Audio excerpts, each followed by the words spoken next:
फातिमा की रानी माँ, प्रभु यीशु की माँ, आसरा तू ही है माँ।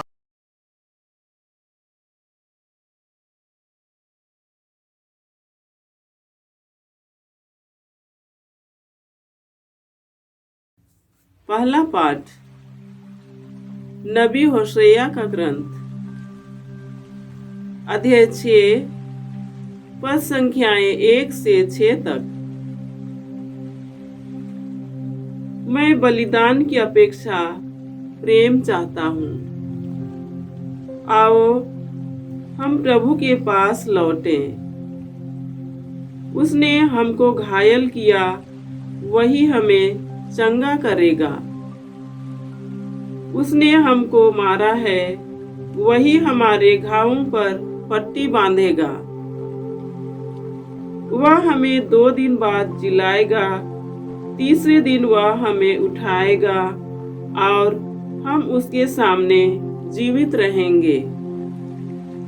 आओ हम प्रभु का ज्ञान प्राप्त करने का प्रयत्न करें। उसका आगमन भोर की तरह निश्चित है। वह पृथ्वी को सींचने वाली हितकारी वर्षा की तरह हमारे पास आएगा। हे एफ्राइम, मैं तुम्हारे लिए क्या करूं? हे यूदा, मैं तुम्हारे लिए क्या करूं? तुम्हारा प्रेम भोर के कोहरे के समान है, ओस के समान जो शीघ्र ही लुप्त हो जाता है। इसलिए मैं नबियों द्वारा तुम्हें घायल किया, अपने मुख के शब्दों द्वारा तुम्हें मारा है, क्योंकि मैं बलिदान की अपेक्षा प्रेम और होम की अपेक्षा ईश्वर का ज्ञान चाहता हूँ। प्रभु की वाणी। ईश्वर को धन्यवाद। अनुवाक्य। मैं बलिदान नहीं बल्कि प्रेम चाहता हूँ। बलिदान नहीं बल्कि प्रेम चाहता हूँ। हे ईश्वर, तू दयालु है, मुझ पर दया कर।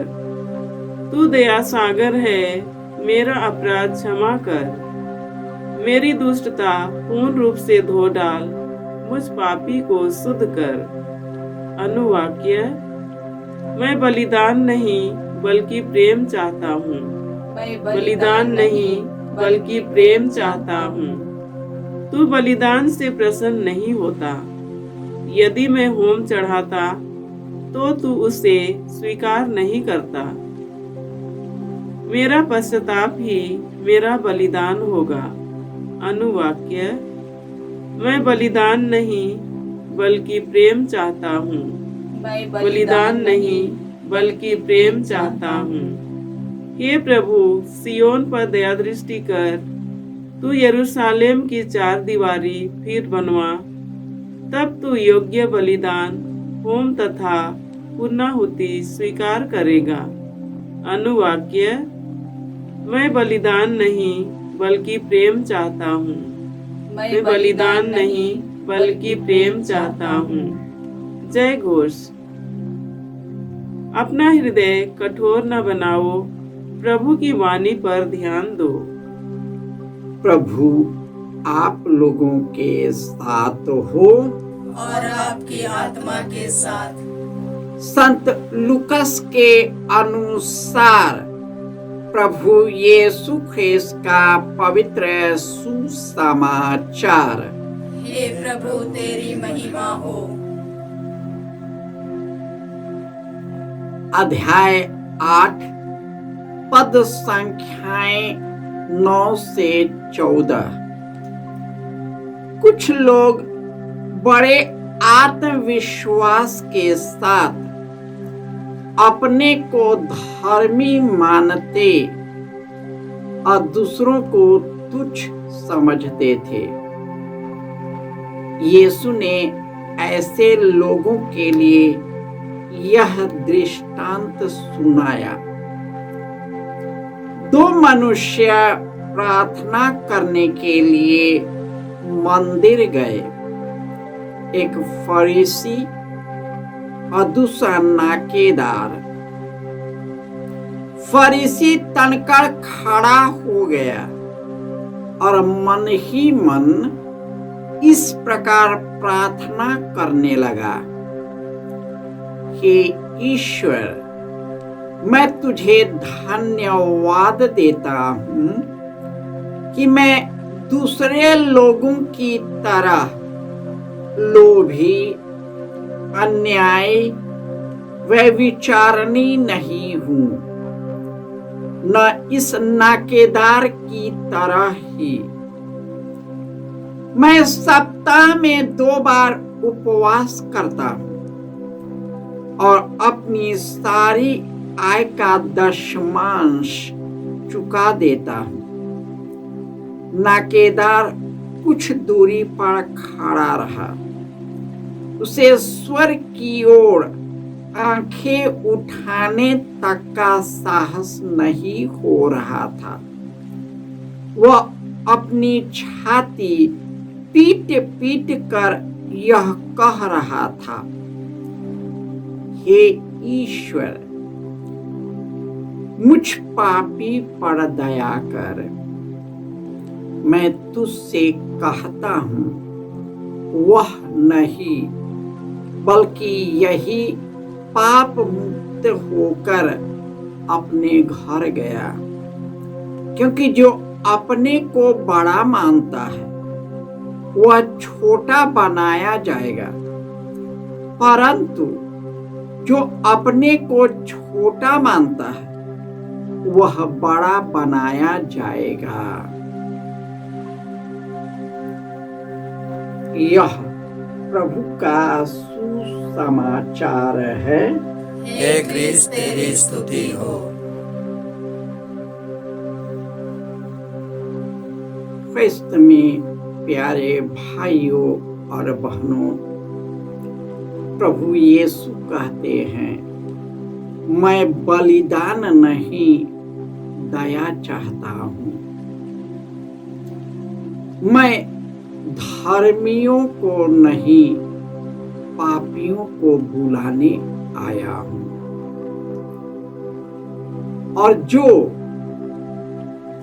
विनम्र और पश्चातापी है और श्रद्धा से मेरी वाणी सुनते हैं, मैं उन पर दया करता हूं।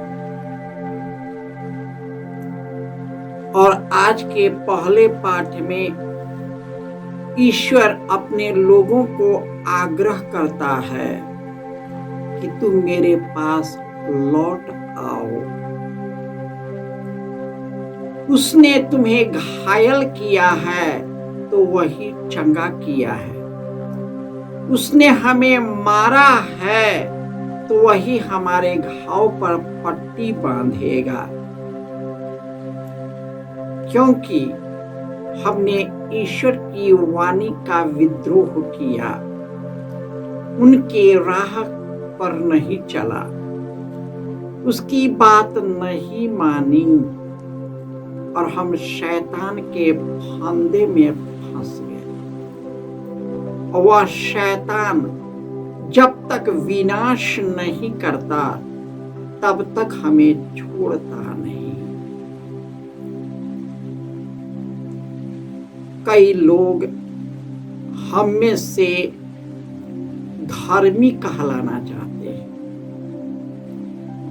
लोगों के सामने सब कुछ धार्मिक के समान करता है, लेकिन उनकी जिंदगी वास्तविकता से दूर रहता है। इसी प्रकार 2 व्यक्ति मंदिर में प्रार्थना करने गए, एक फरीसी और दूसरे नाकेदार। फरीसी ने जो भी संहिता का नियम पालन किया, लेकिन उसका हृदय कठोर था। वह केवल बड़कपन के लिए अपने को बड़ा मानना और सबों को छोटा मानना। हमारे बीच में यही होता है। कई लोग कहते हैं मैं तो प्रार्थना करता हूँ, फलाना व्यक्ति प्रार्थना नहीं करते। इसका मतलब यह है कि हमने मान कर चला कि मैं ही एक प्रार्थना करने वाला हूँ। और यही बात उस फरीसी के मन में थी। लेकिन नाकेदार जब ईश्वर के सामने प्रस्तुत हुआ तो उसने ईश्वर के सामने जब अपने आप को रखा तो उसके अपने पाप का बोझ के कारण वह इतना व्याकुल हुआ कि उसके मुंह से केवल दया का शब्द निकला। जब पवित्र आत्मा व्यक्ति में कार्य करता है तो पवित्र आत्मा बताता है कि हमारे में कौन कौन से बंधन हैं, हमारे कितने भाई बहन यहाँ पर प्रार्थना करने आते हैं। वे चाहते हैं कि कुछ ही क्षण में उनकी बीमारी दूर हो जाए। बीमारी तो दूर हो जाएगी, लेकिन हमारे अंदर का दर्द है, पाप का बोझ है, जब हम उसको नहीं निकालते तब तक हम ईश्वर का अनुभव कैसे कर सकते हैं। यही बात नाकेदार और फारिसी दोनों के बीच। और ईश्वर कहता है कि मैं बलिदान नहीं, मैं दया चाहता हूं। हम समाज की रीतियां तो पूरा करते हैं, तो क्या हमारे अंदर में उस व्यक्ति के प्रति दया है जिसके साथ हम रहते हैं, विशेषकर जो हमारे अनुकूल कार्य नहीं करता, हमारे जैसे जीवन नहीं जीता? क्या हम उस व्यक्ति की चाह करते हैं, दया करते हैं, उनके लिए प्रार्थना करते हैं? क्या हम अपने जीवन के द्वारा मार्ग देते हैं या नहीं? बोलना आसान है, लेकिन उसके अनुरूप जीवन कठिन है। लेकिन जो यीशु में जीता है उसके लिए कुछ भी असंभव नहीं है। चाहे तूफान आए, शारीरिक पीड़ा आए, दुख तकलीफ आए, वह घबराता नहीं, परंतु उसे स्वीकार करता है और दया की याचना करता है, ईश्वर की स्तुति और महिमा करता है, उसके करीब और निकट आ जाता है। ईश्वर उसके जीवन में अद्भुत कार्य करता है। हमारे केंद्र में अद्भुत कार्य उस समय होते हैं जब लोग पाप स्वीकार के बाद जब आराधना में बैठते हैं। उस दिन कई लोग कई प्रकार के बंधन से निकलते हैं और वही हमारी चंगाई का साधन है। जब हम आत्मिक रूप से चंगे होते हैं तो ईश्वर हमारे आत्मा के साथ साथ मन और शरीर को भी शुद्ध करता है और अपने करीब रखता है, हम पर दया करता है, पापों से दूर रखता है और हमें निष्कलंक बनने के लिए प्रेरित करता है। जय यीशु।